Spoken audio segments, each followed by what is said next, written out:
the DST representative for both the days with us, Dr. Debapriya Datta on day 1 and Dr. Rashmi Sharma. She's also available with us today in this session. And thank you so much for having the DST representation throughout the workshop in these all 2.5 days with us. So we are so happy to have you here. And just a brief background about you. And I think you have contributed impressively in the area of the innovation and enterprise, which in the area of synthesis of complex and natural products, new molecules, which has contributed significantly in the healthcare sector. So that will be an very impressive and feedback from you in when we are concluding this session and when we will give you what we have discussed in this 2.5 days of the workshop. Just to give you a brief about the workshop, we had total 7 themes, and which spanned around the 29 presentations, debating and discussing the several areas which comes around the various aspects of the natural farming and the regenerative agriculture. And then we had a very, very stimulating the panel discussions where the several critical questions were discussed and debated along with the several participations from the various stakeholders what we have today in this gathering. And then we had 2 special addresses around the topic, which is regenerative agriculture and natural farming. One address was by the eminent Professor Dr. Ratan Lal from the Ohio State University. He's a World Food Prize awardee also. And then he gave an outstanding overview around the regenerative agriculture and soil health. Then we have a special address from Dr. Prabhu Pingali, who is a governing board chair of the AgriSat and is working as a Tata Cornell University. And he talked about in very detail around the implications to the natural food security and policy needs around the area of the natural farming and regenerative agriculture. And then we had in-depth brainstorming sessions at the end of each theme, what we had, and where we discussed the several topics again, and where we identified the research gaps and how we are going to move ahead with the framework and roadmap in the while we frame the direction toward the natural agriculture and regenerative agricultures. I think all will be presented to you very briefly in the next session. And with this, I would like to welcome you again for this session. And we will, I invite you for the next plenary session to chair the session, and then co-chaired by Dr. Arvind Kumar, and we have a deputy Dr. Kumara Charalu. So over to you, chair and the co-chair.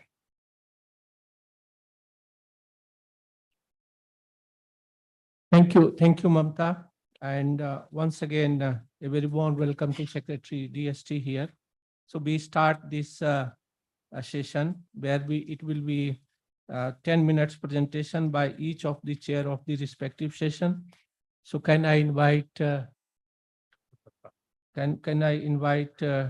Datta to make the presentation on session on research gaps in regenerative agriculture and natural farming.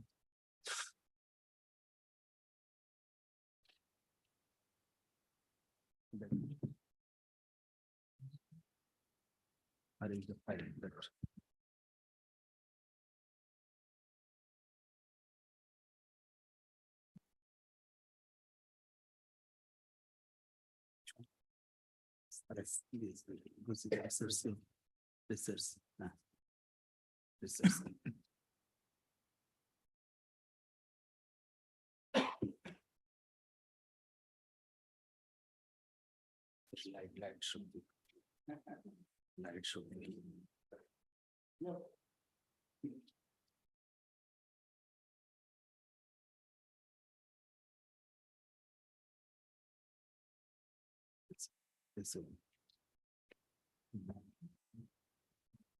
Respected chair of the session, Dr.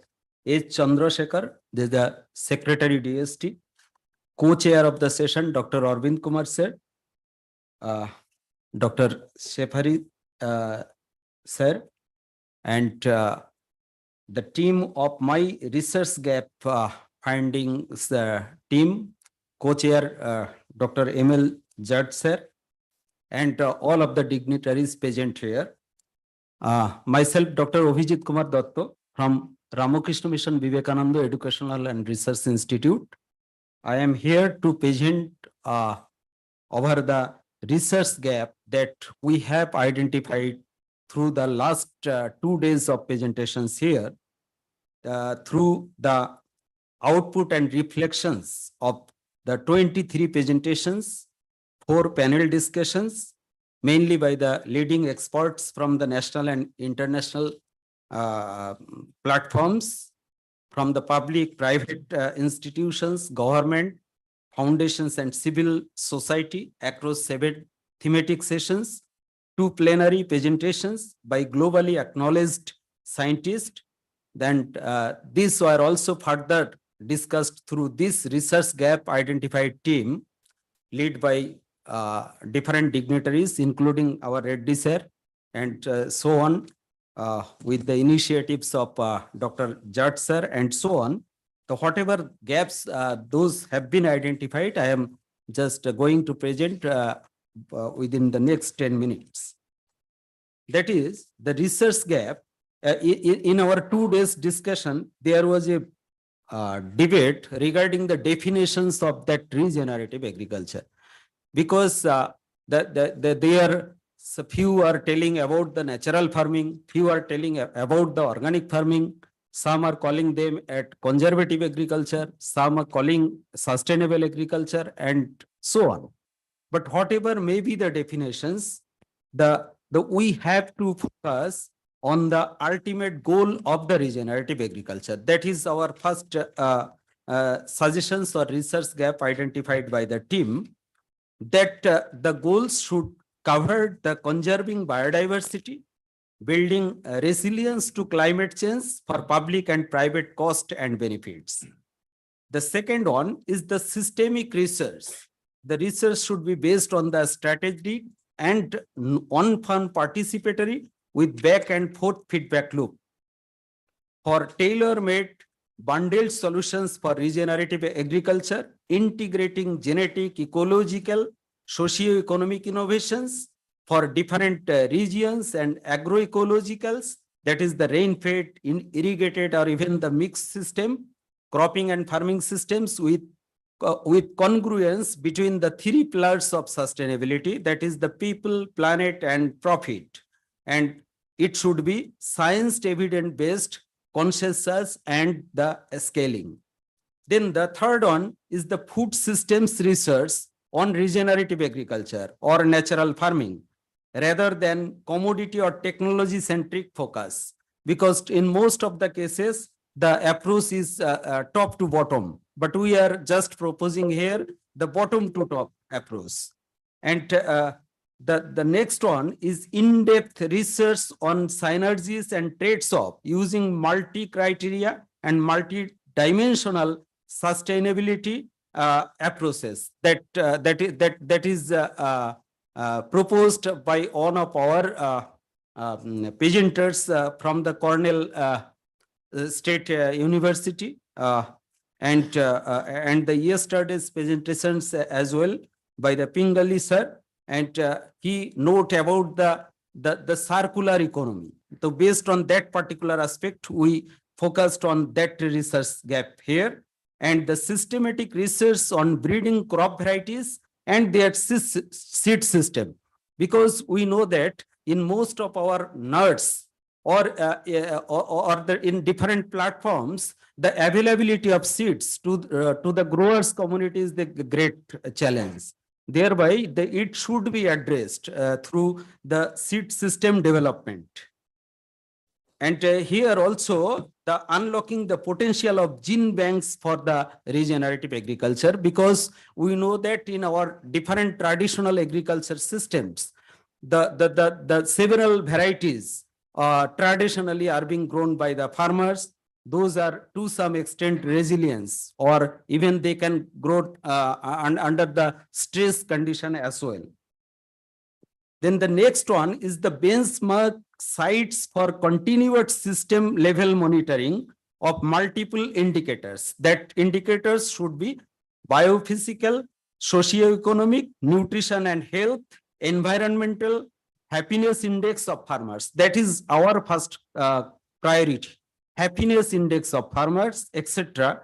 That so that there should be the real time data and development of data centers or data science and sharing platforms. That is the most important need of the hour in the perspective of regenerative agricultures. Then the next one is the research on microbiome to harness the power of microbes in regenerative agriculture, natural farming, understanding the role of microbes in defense mechanisms against stresses in plants, nutrient cycling, and produce quality. Thereby, we need setting up of soil biobanks. Then another is the comprehensive strategic research on ecological plant protection. Because we know that in the cases of mustard, the aphid is a major problem. But through the continuous cultivations of the non-chemical approaches, that there is a build-up of the parasitoids and predators. And one of the such predators is the DST that creates the mummified aphids, means that parasitoids both not on that graph, but also over the adult as well. So if this pest and predators ratio is 2:1, then there is no need to applications of any chemicals. And it is our research findings that our Ranchi campus. Okay, if as there is no scope to present, thereby just I am citing on example like this, then the geographically differentiated value chain scale appropriate mechanizations for regenerative agriculture or natural farming, then the targeting and recommendation domains, it should be evidence based regenerative agriculture suitability zones linked to market, value chains, and knowledge centers. Then the carbon credit and ecosystem services, there should be valuation and incentive mechanisms should be there. Monitoring, reporting, and verifications tools and approaches should be there. If you don't mind, my suggestion is, Yes. I think be focused Yes. on what you want to convey. I think the audience are learned, they know. Yes, sir. So please tell us your recommendations for your session in 3 minutes. If you can't Yes. tell in 3 minutes, that means you are not able to convince what we want to understand. Yes, sir. Yes, sir. Sir. Okay. Okay, sir. Then the next one is the standardization, validation, labeling, and traceability of regenerative agriculture products and linking to consumer preferences and market. Next one is the intersectoral synergy towards the sustainable development goals from the regenerative agriculture. Next one, gender responsive metrics for regenerative agriculture. And next one is the regenerative agriculture and on health, that is soil to gut continuum. And the comprehensive assessment of consumer perceptions and preferences, that is the market size. It should be local, regional, national, and international, and entrepreneurship opportunities for industry in regenerative agriculture. Then infusion of innovative digital and artificial intelligence based technologies into natural farming, regenerative agricultural research to ensure quick understanding and response to market and consumers' needs and knowledge dissemination. Then conjunctive water uses by integrating green, blue, and gray water resources for sustainable crop intensification through regenerative agriculture. And finally, the center of excellence on regenerative agriculture should be there. That is nothing but a platform for integrating all ongoing efforts of regenerative agriculture, new research on regenerative agriculture, and a common platform for knowledge, capacity, and policy sharing. Just like in our agriculture universities is the AICRP on particular aspect. That there should be such types of networks should be there, because we Ramakrishna Mission is doing in one aspect, another Shoguna they are doing in another aspect, someone in other places are doing different aspects. So there should be a synergy platforms like AICRP networks like this. This is all about the research gap identified by our teams. Thank you. Thanks all of you.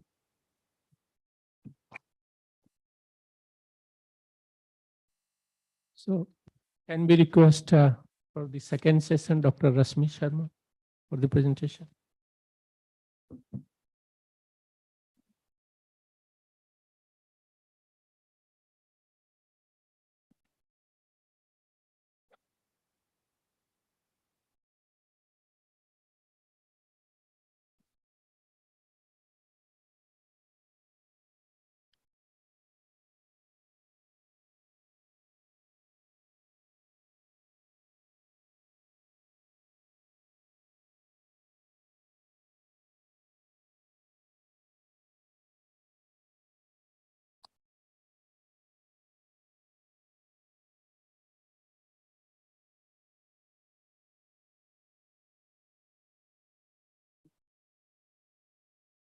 A very good morning to the chair of the session, Dr. Chandrasekhar, and the co-chair, Dr. Arvind, and all the participants. We are presenting the recommendations from the breakout session 2, the development needs in regenerative agriculture and natural farming.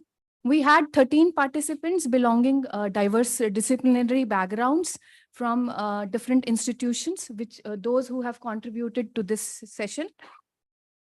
And what we have done is during the deliberations, we have come to a consensus that regenerative agriculture is a social enterprise with integrated environmental aspects. So that is because we had during the past 2 days of deliberations, we had confusions regarding the people practicing organic agriculture, integrated pest management practices, and what is there in the regenerative agriculture. So we have come to a consensus that it is a social enterprise with integrated environmental aspects. So that is the statement.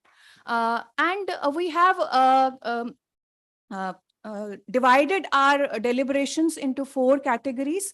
What are there required for developmental needs? First is the sensitization and capacity building, identification of champion farmers or FPOs for promoting regenerative agriculture in local languages through KVKs.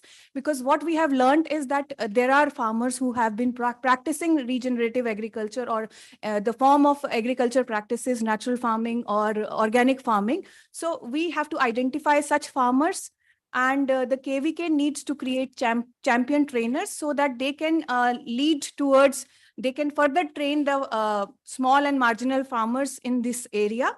The RAVE program of agricultural universities can be leveraged to getting data related to regenerative agriculture. Then we need to sensitize consumer towards regenerative agriculture benefits, practices for its benefits, because consumer is the last mile of the value chain. So we need to sensitize and do the capacity building for the farmers as well as the consumers. Then we have a second component which we identified during the deliberation is financial component. Because when we talk about, as our Prime Minister has said, that we should promote this natural farming in a big way in the country, we found that there are some glitches in like adopting these practices. The financial is that there are no incentives from banking institutions to provide financial services to FPOs in terms of backend support. And presently, no financial safety nets to FPOs, and these need supports as MSMEs to adopt and sustain regenerative agricultural practices. Then the third component which we identified for the developmental need is technology.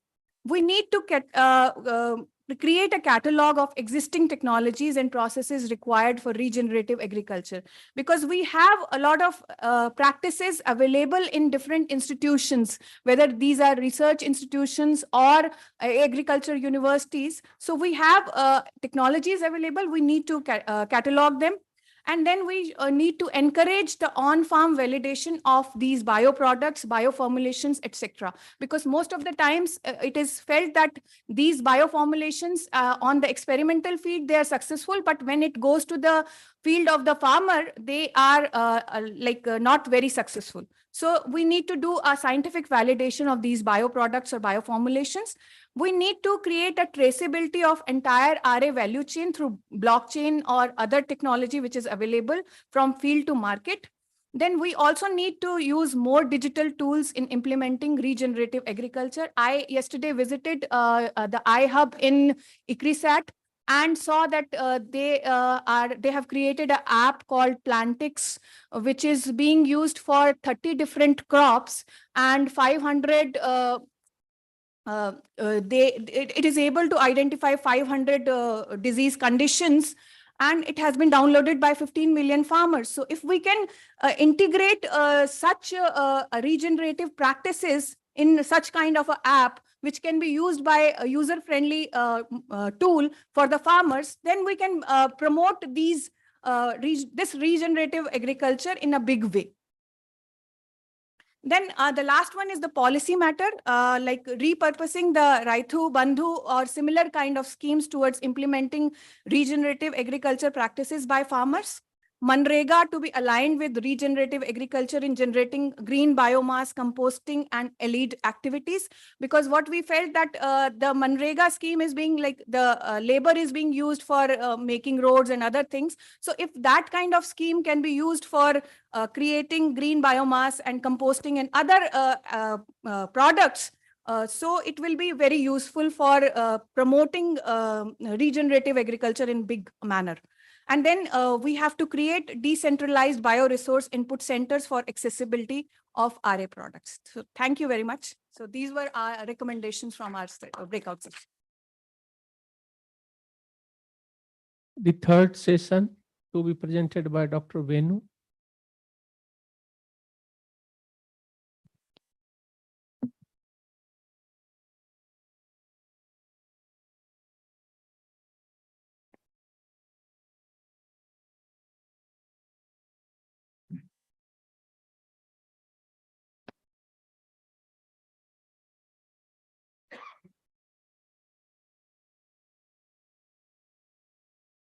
Good morning, Honorable Secretary DST Dr. Chandrasekhar, and good morning, everyone. I really appreciate this opportunity and thank DST as well as Dr. Arvind Kumar for this opportunity and enabling this platform. So we had a very small group. I mean, it's a capacity building, to identify the capacity needs. We were a group of 6 people. So I think we were able to quickly put together what is needed in terms of the gaps identified at various levels. So the first approach we wanted to take is what are the guiding principles for identifying these capacity needs as well as enhancing capacities at various levels. And few of the points that came out, both from the presentations made as well as from the discussions, is whatever we do in terms of enabling RA or NF should keep these into perspective. One is it should be gender responsive and gender sensitive as well as social inclusive, where the bottom of the pyramid, where almost 80% of the farmers or smallholder farmers, they have to be kept into perspective when we design these policies or build these programs. So that's where the 6 Ws come, like identifying who, why, what, when, whom, where, and how. And then these capacity needs should be identified across all the cross-cutting themes, both looking at in a holistic view as well as where needed, they should be standalone and foundational.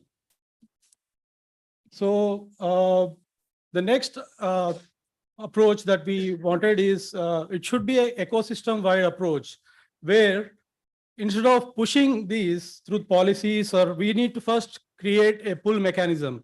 The consumer who farms the basis for this first have to have an understanding of what RA or NF and what these produce or how they are related to the health. So unless this pull mechanism is created, we can't really push either through policy or research or development. And the second category is to encourage businesses, especially the startups, which are bringing all these solutions, especially traceability, digitization, certifications. Yesterday it was mentioned, like right now there's no certification for natural products. It's organic or non-organic. And entrepreneurship should be supported in bringing these technologies to smallholder farmers. There was also a lot of discussion on mechanization.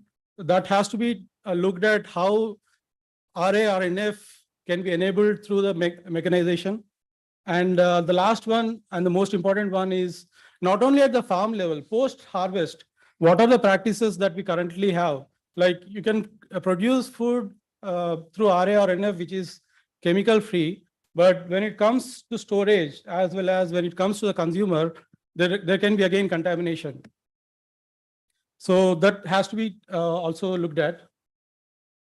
So what we bring to the table here is this can be enabled first by establishing a center of excellence for RA through a partnerships approach where the policy and research level as well as development level needs can be looked at. And we propose a center of excellence through a partnerships mode where, ICRISAT, DST, other institutions, both state as well as central, and industry and private sector partners can be brought in. And as I mentioned, like the capacity building should start with pull mechanism. So the mindset or the behavior change is the key for creating this pull mechanism. So sensitization should also start at decision maker level or the policy maker level, where some of these incentives like MSPs, PDS distribution systems, or the free energy, all these tie into how we can enable regenerative agriculture or natural farming. So if our emphasis is for farmers to produce more wheat and rice, we can't really provide incentives for growing millets or other crops. And last but not least is also look at enabling carbon credits and having a policy on carbon credits for India. And one more thing that was brought up yesterday is looking at ecosystem services. Right now, we don't have like monetary value put on it, but I think there is also some research needed in those areas. So I think most of these points at research level are already covered in the earlier session, presentation. I think one key point that I want to make here is all the success stories or case studies or the voices created should be based on research, especially participatory research, on-farm research. So this can be mainly enabled through digitization, where transparency and trust can be built at all levels. And the second one is development capacity needs at the development level. Again, we need to either through KVKs or through the extension service agencies, build women farmers leadership as well as demonstration farms or at least model farms for RA or NF at regional as well as local levels. And part of this FPOs and SHGs should be enabled for promoting RA or as well as the national farming concepts across. And I think industry will be key to enable this through CSR initiatives and providing the needed support for RA or NF. Thank you all for this opportunity. Thank you. So we move to session on policy gaps in regenerative agriculture, and this will be presented by Dr. Rohini Mukherjee.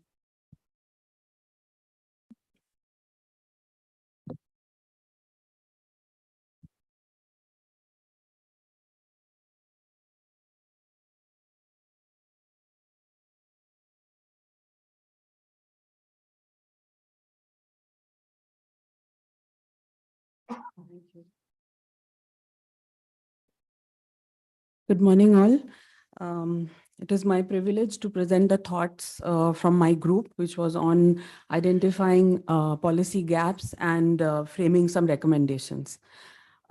Before I share those with you, I'd like to repeat what my previous presenter said. It has been a very, very stimulating last 2 days. And this is a very rare platform where people from different professions and disciplines and industries are meeting and sharing freely their thoughts on this. So it has been, we hope we'll have more platforms like this. The science policy interface, in a way, it has already started, I think, in these 2 days of consultations, but it needs to happen at different levels. This is a recommendation that we have. Increased funding on research and creating evidence around regenerative agriculture across the country. And here is where we thought that the KVKs, since their presence is in every district of the country, could be a huge help. A level playing field is something we discussed in detail. As we all know, there is a lot of government support, a lot of subsidies around the whole field of using chemicals in agriculture. So we are looking at a need for repurposing the subsidy support and providing similar support, whether it's in research, creating evidence, going forward with subsidies for organic manure inputs, etc. All these things that are needed for regenerative agriculture. Also, this would, and my earlier groups have actually, you will see quite a few overlaps, and I think that's good news because we are all thinking similarly, overlaps with my previous presenters who were, focusing on research, capacity building and development. We are looking at quantifiable monitoring indicators. I think this is a whole new framework. And to think that the framework and the metrics and the monitoring and evaluation frameworks of the other kind of agriculture will work here, it probably won't. So we need to work on creating that new framework. Valuation and institutional mechanism for monetization of ecosystem services. My previous presenters have also spoken about that, and huge potential for incentivizing farmers through carbon trading. So far, carbon trading, we have looked at it from the point of view of tree planting and major forestry programs. But this is a new area where agriculture, regenerative agriculture is also being seen as a source of carbon sequestration, which can be traded. Price incentive, I think all of us over here agreed over the last 2 days that eventually if it does not make money sense for the farmer, it will not happen. So how can we look at that? So a green certification was an idea that was discussed, and my group thought it was a good idea, where we looked at how, produce that is grown through using this agriculture can be identified by a consumer, and then an informed consumer can opt for buying that. Evidence and institutional mechanism for strengthening the value chains. A transition support. I think a lot of the practitioners on the field who heard from in the last 2 days talked about it takes time. Even for a farmer who is convinced, consumer is ready to buy, but there is still a transition time.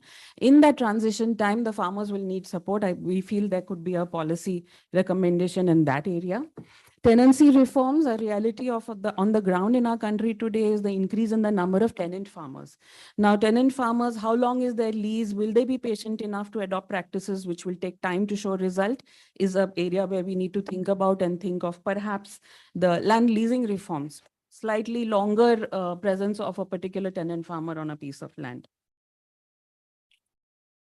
Decentralized agri-food systems to us makes a lot of sense in many ways. As you can see, we've noted down here, it promotes the best integration of local food. Local food is not only familiar to people in taste, but it is also more robust, resilient, and less demanding of natural resources of the area. Regionalizing and decentralizing the food infrastructure system. Circular economy, we have seen many examples in the last 2 days of how circular economy is making a lot of sense, as well as helping the people and the planet. RA is, of course, highly context specific. This is kind of connected to our decentralized idea. And there's a need for a countrywide robust analysis to develop the RA suitability maps. My previous presenters have also mentioned this. Need to generate information on trade-offs for food and nutrition security and farm income. A very narrow sort of way of measuring impact, looking only at crop yield, just a few numbers. We need to step back from that, we feel. And at a policy level, understand that a more holistic look at what we are measuring and how we are understanding impact is needed. Intersectoral energies, in a way, it's already happening again over here as we all sit here, but with the ongoing state programs. My previous presenters have mentioned this, millet missions, watershed programs, the rural livelihood missions, there's solar programs, diversification of production and diets. Another presenter mentioned the Narega scheme at the village level. All of these, we could look at synergies. Bank financing for regenerative agriculture, evidence, test and validate policy for subsidy versus payment for ecosystems. Eventually, we are through all of these encouraging the same thing, but what is the best way forward? Is it through subsidy? Is it through payment for ecosystem services? Is it a combination of both? We need to do testing of that. Policies harmonization to drive private sector investment. Private sector has potential to play a role in this. We suggested some things like producing RA inputs, bulk purchases, etc. Food waste across the value chain is also a big issue in our country, and that could also be addressed through the whole policies around regenerative agriculture. Policies to facilitate innovative business models that empower farmer collectives. Digital, of course, is with us to stay, so to leverage digital technologies, and awareness campaign among consumers. Consumers will be a big pull factor and big drivers of more and more uptake of regenerative agriculture, so a lot of work around them. Thank you.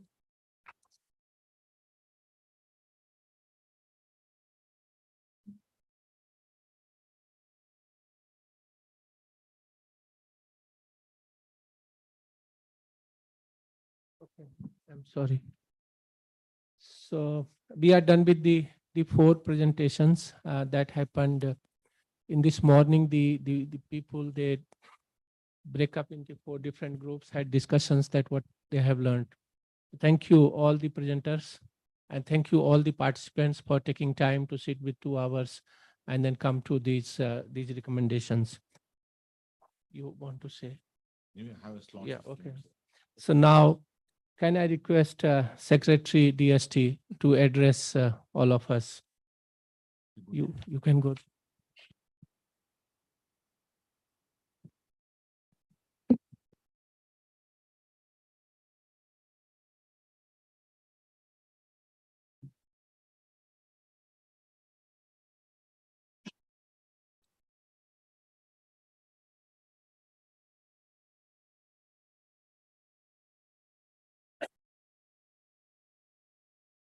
Greetings to all of you, and at the outset, I would like to thank ICRISAT and Rashmi from DST and Datta. After my last visit to ICRISAT, not too long ago, about few weeks ago, and I had an interesting debate with the leadership of ICRISAT on organic farming. And then we thought, why not we conduct a workshop on what Honorable Finance Minister has announced during the budget last year on how India should become or take leadership in the organic and sustainable farming. As one of the panelists was mentioning, there are more of buzzwords in the entire business of organic farming and natural farming or regenerative agriculture, what we have been discussing for the last 2.5 days. While I am not a practicing researcher in agricultural sciences, except that when I began my PhD program, my first work given to me by my PhD guru was to make some pheromone for a sugarcane crop. And then I was given a PhD work on immunosuppression. Then I went into health sector. I never worked on agricultural sector after that. However, IICT, where I was director for about 7 years and then moved to Delhi as secretary DST, we have an integrated group where they try to work not only on integrated pest management, but also try to develop new agrochemicals and nutrients for the plants. So this is a background, but then when viewed this program, I just wanted to share some thoughts, which of course, I'm sure must have been debated in the last 2 days and many forums also. When we talk of agriculture, maybe sometimes it's always good to look at the history of agriculture. Why one started agriculture or collective farming or cooperative farming. And then if we go back into the era of when the human race has come onto this planet, maybe farming was not there. We were only pluckers. Using some stone, some sharp objects, we started plucking. And then we also go back and see, why did we really become farmers? Then we were hunters. And then after hunting is done, maybe we started plucking fruit and leaves and go across the rivers. That's where whole farming has happened when you start from Africa to wherever we talk of today. And then the entire planet, since this human race has come onto this world, has survived without any agrochemical, survived without thinking of any good practices, if you want to call. Maybe the population eruption, maybe the industrialization has taught us, and also as a famine across many countries, including we had Bengal famine and Africa, of course, a lot of challenges. These things allowed us to dream of green revolution, which of course we all cherish what Norman Borlaug has done or Swaminathan has done. And then we all say that, okay, because of these two gentlemen, we are able to make a food surplus planet. When we were all hungry those days, no one thought of sustainability. Everyone thought how we should produce food as quickly as possible so that no one dies of hunger. I think that was the only motive they had. They didn't look at what we have been debating for the last 2 days and what challenges are we facing today because of those practices which gave us productivity. So now this puts us a debate whether sustainability and overproduction, are they inversely proportional? So as you start thinking of too much of sustainability, whether the productivity comes down or whether the cost of the crop starts increasing. I think that's what we have seen when you talk of, I'm glad that my friend from Eklavya Foundation, Vinod, is in the audience today. And when we talk of organic farming and how do we really promote organic farming, first thing we start talking is how bad is the non-organic farming. Forgetting that the so-called not so good farming, which we adapted during the revolutions, has made sure that none of our grandparents died of hunger. So that has served the purpose that day. Suddenly we realized there are ill healths. We look at Batinda train, which takes cancer patients who get a subsidy on the train ticket, who go from one place for cancer treatment. And then we say that is abused, a lot of agrochemicals, and that's why this town has become cancer rich. So now on one side, we praised the revolutions, what we have gone, the kind of crop varieties we got, the kind of agrochemicals we got. And then suddenly we say that we were not good those days. We were good for that day. Maybe today we are not so good. So now how do we counter ourselves on the past legacy of what we carry today and make better practices for tomorrow? We've also seen some countries which really have adapted too much of organic farming or attempted to do a sustainable farming. The crop productivity has come down and even the economies have not done well in those countries. We have seen our own neighboring country. Now, with India holding 15% of the global population, how are we going to cater to these 1.3 billion people food requirements? Also make sure that none of us suffer because of chemical abuse, and also see that how we supply food to other parts of the world. Again, we want to go back and look at hybrid varieties, which I'm sure ICRISAT and our ICA, other organizations are known for. We tend to produce hybrid varieties. Today, thanks to the new legislation which government has made, that using the CRISPR technologies, a small modifications is not called a gene editing. It's not called a modification which we all look at as brinjal, which boycott, or cotton, which we use a little bit of that. So are we going to the BT cotton, what we talk of? So now this debate, hopefully what you have discussed in the last 2 days would come up in the page of a white paper to the Government of India, that we consult our line ministries and take the discussions forward, and what are the new schemes or what are the new discounts farmers should get, that we adapt this regenerative agriculture and the organic farming. While you look at the definitions of regenerative farming, it is the way we do agriculture. It is not a technology per se. So how you really regenerate your resources. When you look at the Oxford Dictionary of what is the meaning of regeneration, first of all, you need to regenerate yourself. That means something is existing, it disintegrated, but you need to regenerate that back. I mean, that's how I think the regenerative farming is there. Does it mean whatever water I consume now is over now? How do I recover my water back? Or soil strength, how do I recover back after one crop?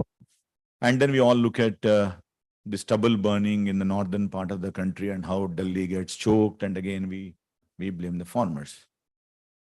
But then enough tools are there for farmer to solve the stubble burning. Did we give enough solutions for them? They believe that burning will give them a little more of carbon in the soil, or it may make sure that all the which were lying will run away, or mice will run away, or snakes will run away, or they wanted to quick turnover of the crop so that that's the easier way for them to burn off and start the next crop again. Now, when we look at the diagnostic tools, what we have developed in the health sector, today, every day morning, a diabetic patient will have a small strip, a small puncture, and then look at his sugar levels and decide how much insulin he should pump in.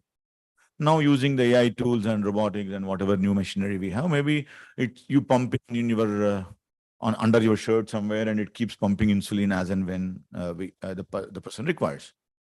But now, can we give a similar tool to the farmer?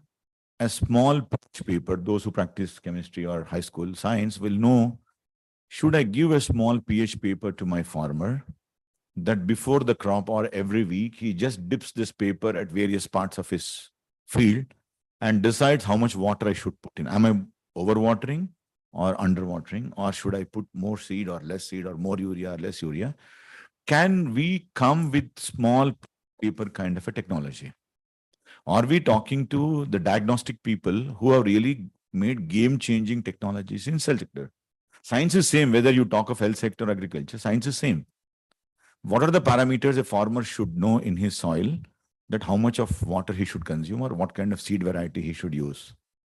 Many a times, the leadership of the country believes that by empowering the farmer with cash incentives would serve the purpose. Now the farmer is empowered to buy pesticide because, as you showed in some of the states, they get per acre certain amount of cash into their bank accounts, and they are empowered to buy urea, empowered to buy a pesticide, so that he could get his crop in time. Of course, water is almost given free for all the farmers. I also read a very not so interesting for me, but it was little devastating article, if I want to say.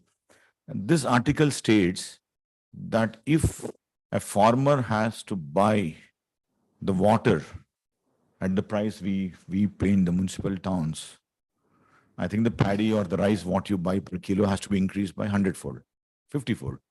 Maybe it's an exaggeration. Because the water is given free, given almost free to the farmer, you're able to get your crop at certain cost. But how long countries can subsidize the farming?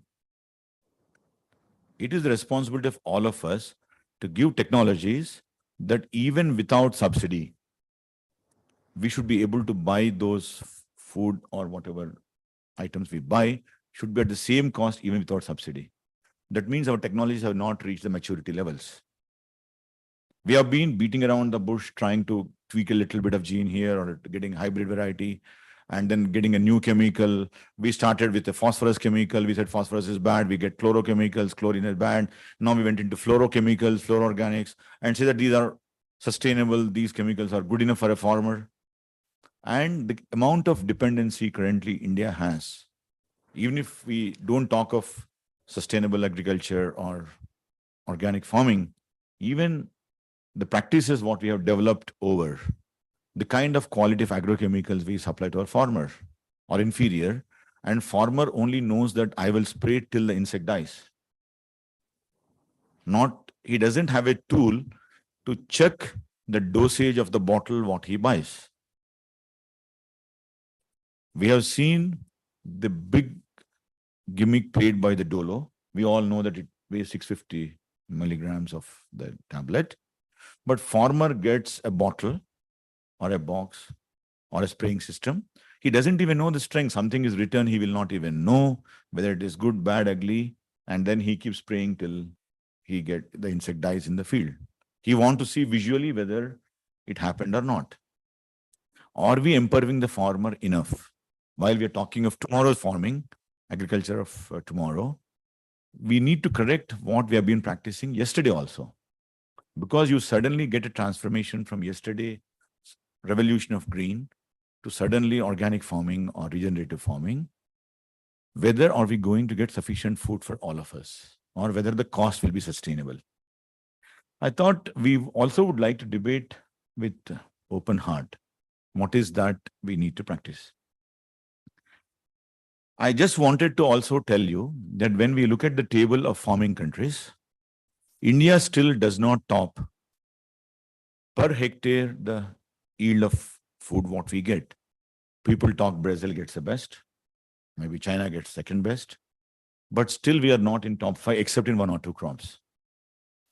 So what is that India should do that my per hectare would give more yield? Using hybrid farming, I don't tell him to stop the industrialized farming. I also don't advocate the organic farming. I don't advocate regenerative farming, but I take a mixed bag of all of them and see that the yield per hectare is maximum in the world. Because India and China are the 2 countries which are getting urbanization super fast. I've been living in Hyderabad for the last 58 years, except for 4 years in US and 1 year in Delhi now. From Hyderabad to Ikrisat was a 20-minute drive, and it's a different village. Today, I think you cross Ikrisat, go to IIT, Sangareddy, and cross Bidar, still you feel you are in Hyderabad. That means so much of urbanization happened already in your own street. Now, if this is the pace at which in 20, 25 years is the change we have seen, after 25 years, our land for farming will come down. And then you may have to go back and say, no, I'm not going to be sustainable farming or all that. Environment is tomorrow. I don't want to hand over the best environment to my grandson, but let me survive first. So we need to really ask some hard questions ourselves. The technologies what we think of today or the recommendations what we give to the government have to be practical. And those recommendations should be sustainable. Forget about farming sustainability. The recommendations have to be sustainable.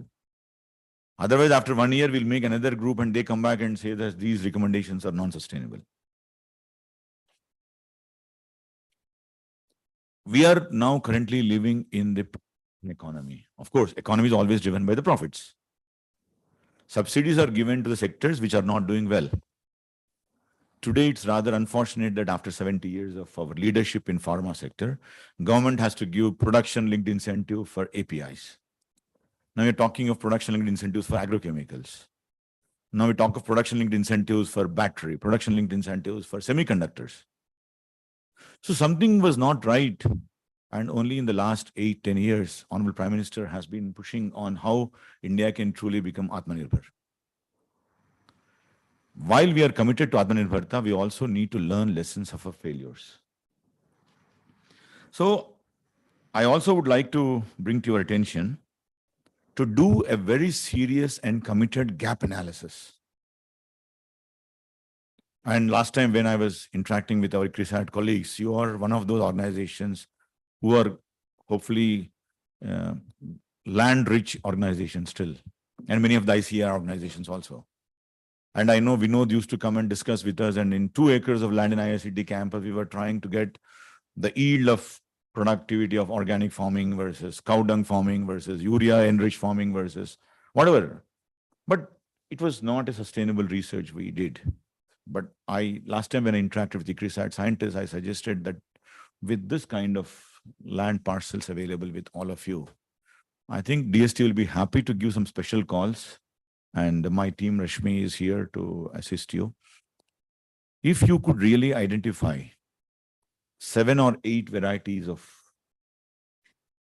soil enriching farming at one go, rather than getting data from different parts and trying to engage it. Someone generates organic data in Punjab, someone generates a pesticide-driven data from Brazil, for example. So why not we make an end-to-end program here in ICRISAT and some ICR institutes with the help of NGOs and some scientists, earmark the same variety for about 3 years or 5 years, using urea, using what is that, nano urea, using your neem-coated urea, I mean, many things. And urea, again, reminds me of one challenge.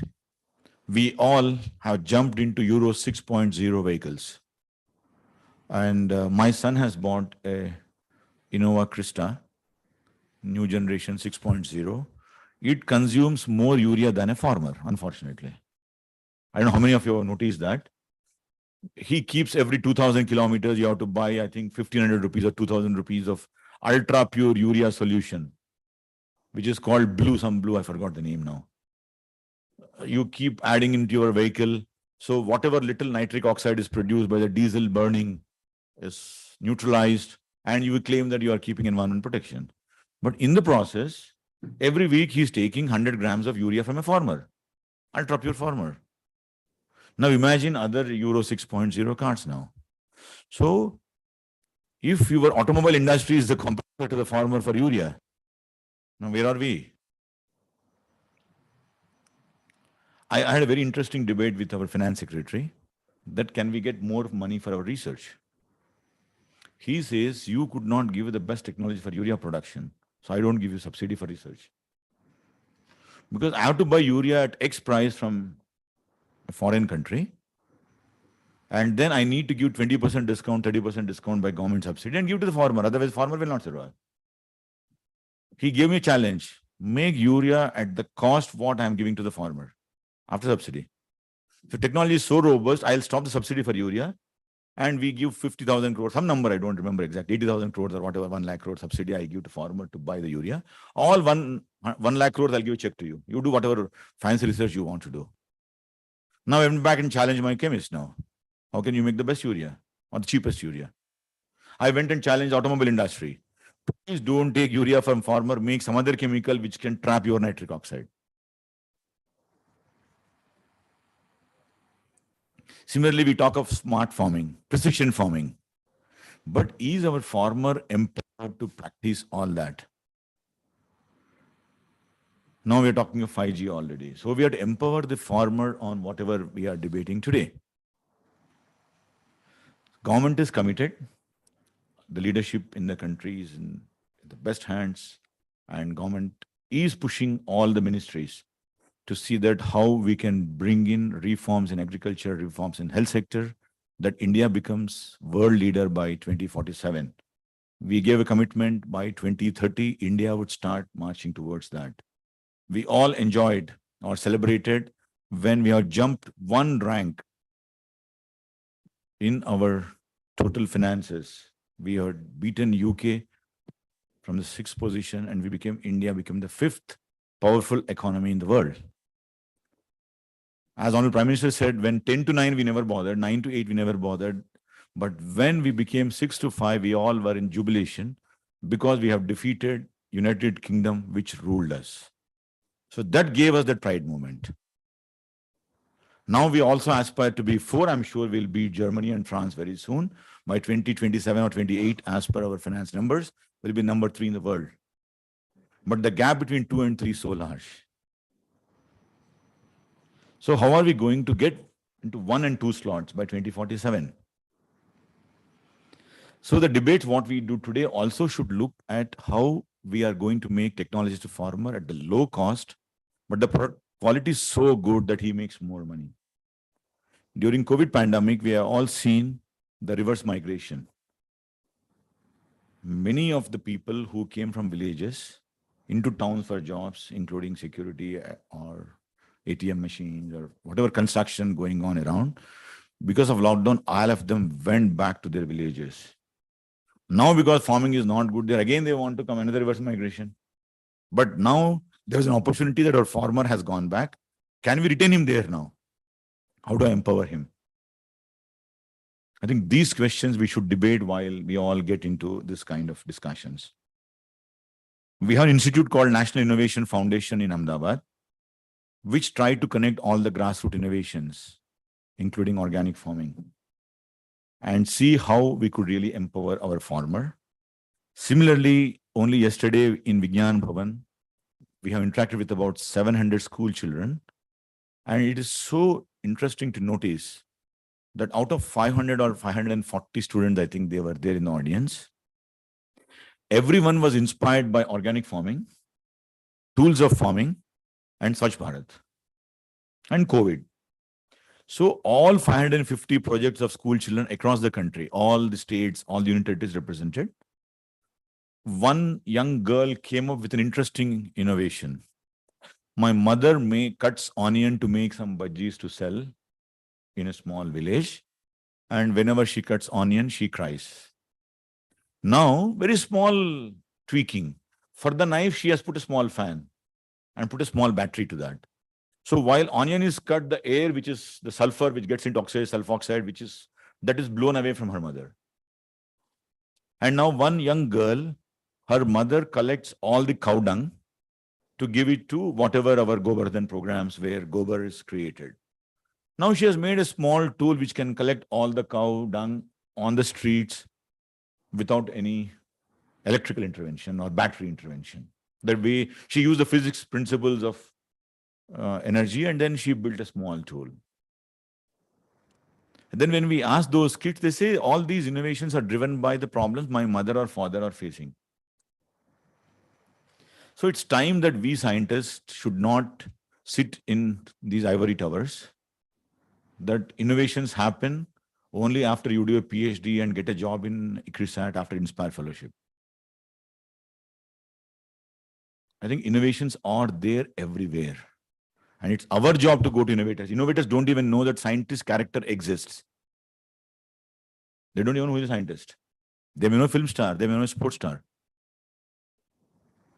I think it is a scientist's responsibility that we go and interact with those innovators and get those ideas and give them scientific validation.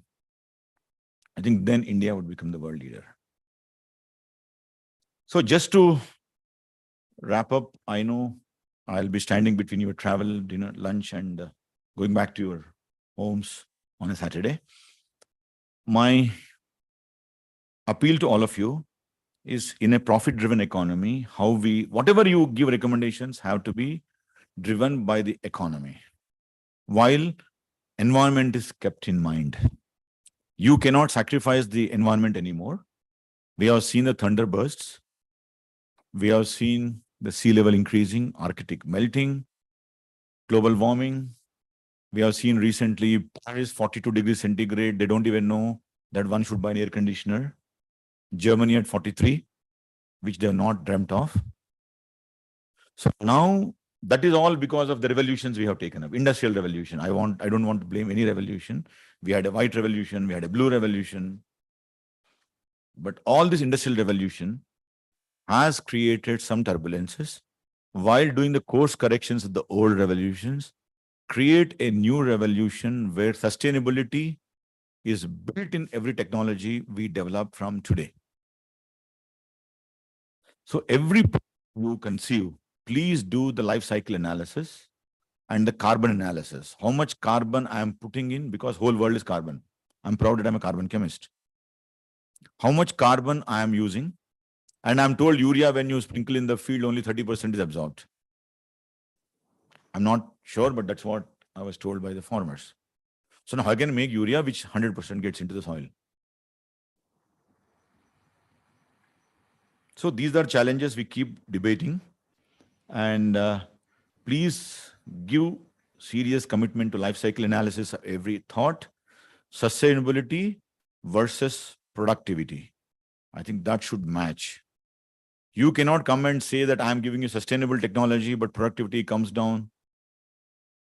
Then the calculation of micronutrients in all the food what we consume. Now it is proven beyond doubt that more than the normal nutrients, the micronutrients play a very critical role in our health. So make sure that whatever hybrids you do or whatever organic farming or sustainable farming we do, make sure that micronutrients are not lost. So we need tools to measure the micronutrients. Empower farmer with smart technologies, precision farming, educate them on how to consume water. Then data transparency. Many times scientists tend to publish with half data in a hurry to get a publication followed by an award, followed by becoming secretary. So my request is, please keep data integration on the top of your minds, whatever data you generate, including whatever recommendations you give to the government. Then, of course, interact with the innovators, and innovators need not be scientists. Thank you. Jai Hind.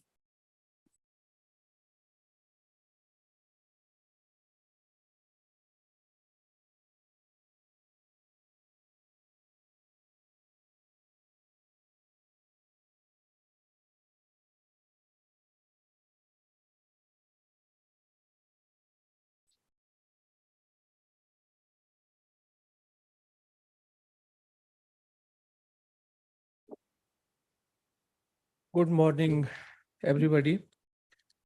Secretary DST, Dr. Chandrasekhar, representative from DST, Dr. Rasmi Sharma, participants to this workshop, and also colleagues from ICRISET. Thank you, Dr. Chandrasekhar, for the provoking thought and the lecture. And in fact, very encouraging to the gathering that is present here.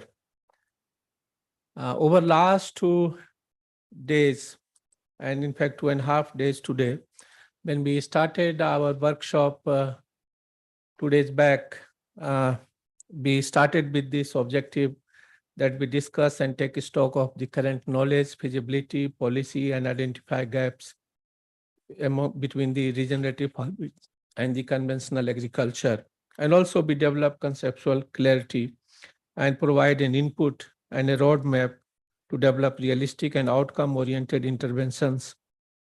And in fact, your speech today, in fact, targeted all these three, and we heard many points which we discussed in that how we can make regenerative agriculture more sustainable, how do we make regenerative agriculture more profitable, and how do we see that this goes for a long way, including the policy we talked. So colleagues, thank you very much.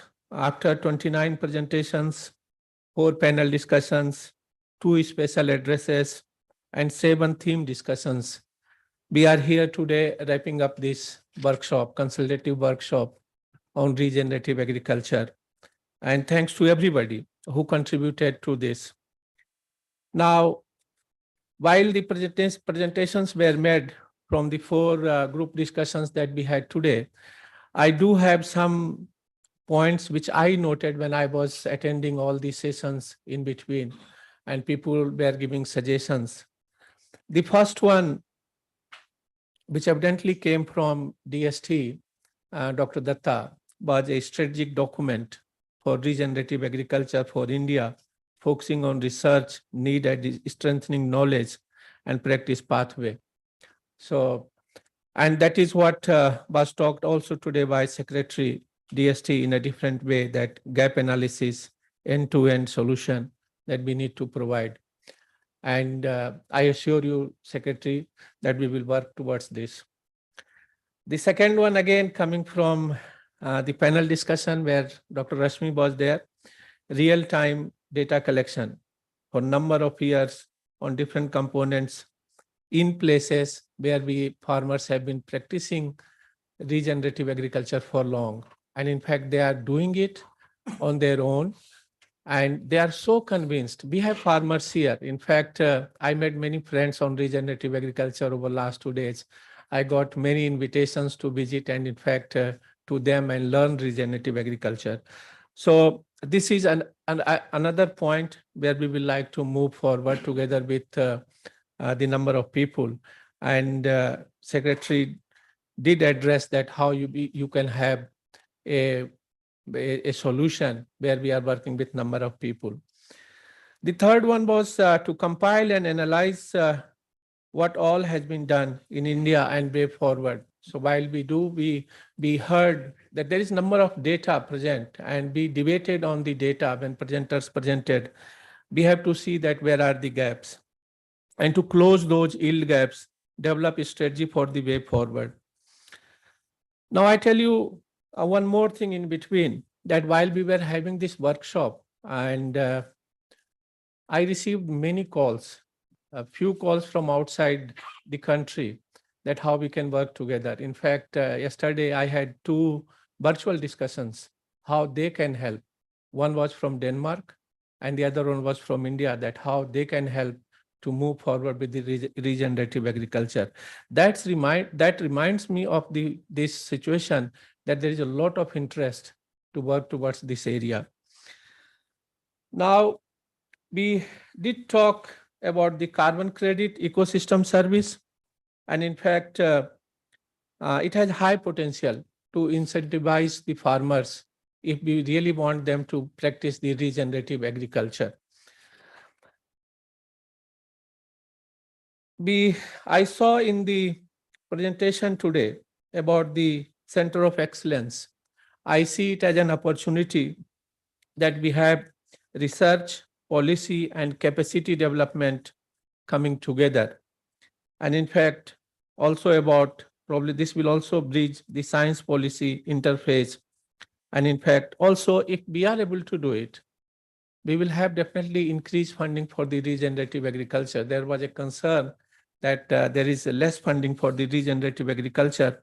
But I tell you, if we convince donors, if we convince those that this is what is the sustainable solution, which is also profit driven for the farmers and is sustainable, I don't see any problem that why don't regenerative agriculture get enough funding support. But what has been happening as of now, you heard over last 2 days, I said in the beginning that we have three verticals. One is people who are practicing regenerative agriculture, highly convinced this is working. There is other which are still doubting the regenerative agriculture output. And there is third in between, which is trying to gather the information from the two sides. And here we had that opportunity that we talked and we gathered the information from all the sides. And in fact, we are blessed that we are at a situation that we can develop the end-to-end program that Secretary DST asked us today at ICRISAT, together with the number of people who are present here, and also probably some more who have shown interest to develop this. So how we will move? Our first part will be that we develop that strategy document. We really want to collect more data, and then we again approach DST. And I tell you that we didn't do this workshop just for the sake of doing the workshop. We really want regenerative agriculture to move forward. And over last 2 days, I have seen a lot of interest, number of people, they want to work with us. Now, I don't know how do you see this workshop, but I see this workshop really very successful. The first thing is that we were able to bring diverse thinking together and have the open discussion in this hall. I have seen people asking critical questions, and that is what was needed. Even to the people who, to the extent that they felt whether we are questioning their practice, we were not questioning the practice, we were trying to generate scientific evidence from that. So that is what has been. Then the second thing is that you all got many friends. I got many friends from this workshop, in fact, and I request you that you keep connected. Regenerative agriculture needs a lot of exchange of the idea and the conversation between all of us who are practicing it and who want to know more about this. Now coming to thanking people. So first of all, I take this opportunity to thank Secretary DST. The discussion between Secretary DST and the DG ICRISAT, which I said in the first session, is where the crux of this workshop came. And so I thank Secretary DST for bringing this discussion and then giving us the guidance that we develop this concept about this workshop. And thanks to ICRISAT staff for quickly working on that. We started very next day, we were told that this is what has happened in the discussion. And then we started working to that concept. And then to my surprise that in this system, within few weeks, everything was in place, all the approvals, and then we moved. And thanks to many of you who traveled here just on a 5 or 6 days notice and also prepared your presentation and gave the presentation. From ICRISAT side, thanks to everybody led by Victor and the ML and Selender and Kumar Charu and all the reporters and probably many people, including the security and the FHS and the housing, for everything that they did to make your stay comfortable here, for everything that they did, that we had very nice flow of presentation here without, and in fact, I tell you, how many of you have realized that at least the 3 sessions, the current session, the special address by the World Food Laureate, Dr. Ratan Lal, and also the address by Dr. Prabhu Pingali was streamlined live. And in fact, we had number of people from different parts of the world attending that. So that means we have created more visibility about the regenerative agriculture to the number of people. Last but not least, my assurance to Secretary DST that we will work towards this. We are not going to leave this here. You will see probably some more workshop, but also you will see the strategic paper and the end-to-end solution for the regenerative agriculture moving forward very, very quickly. And we look forward for your support and guidance in the future on this subject. Thank you very much, everybody, for giving us your 2.5 days. And thank you for DST for being with us all together during this 2.5 days. And thank you to Secretary for traveling here and attending this workshop. Thank you very much.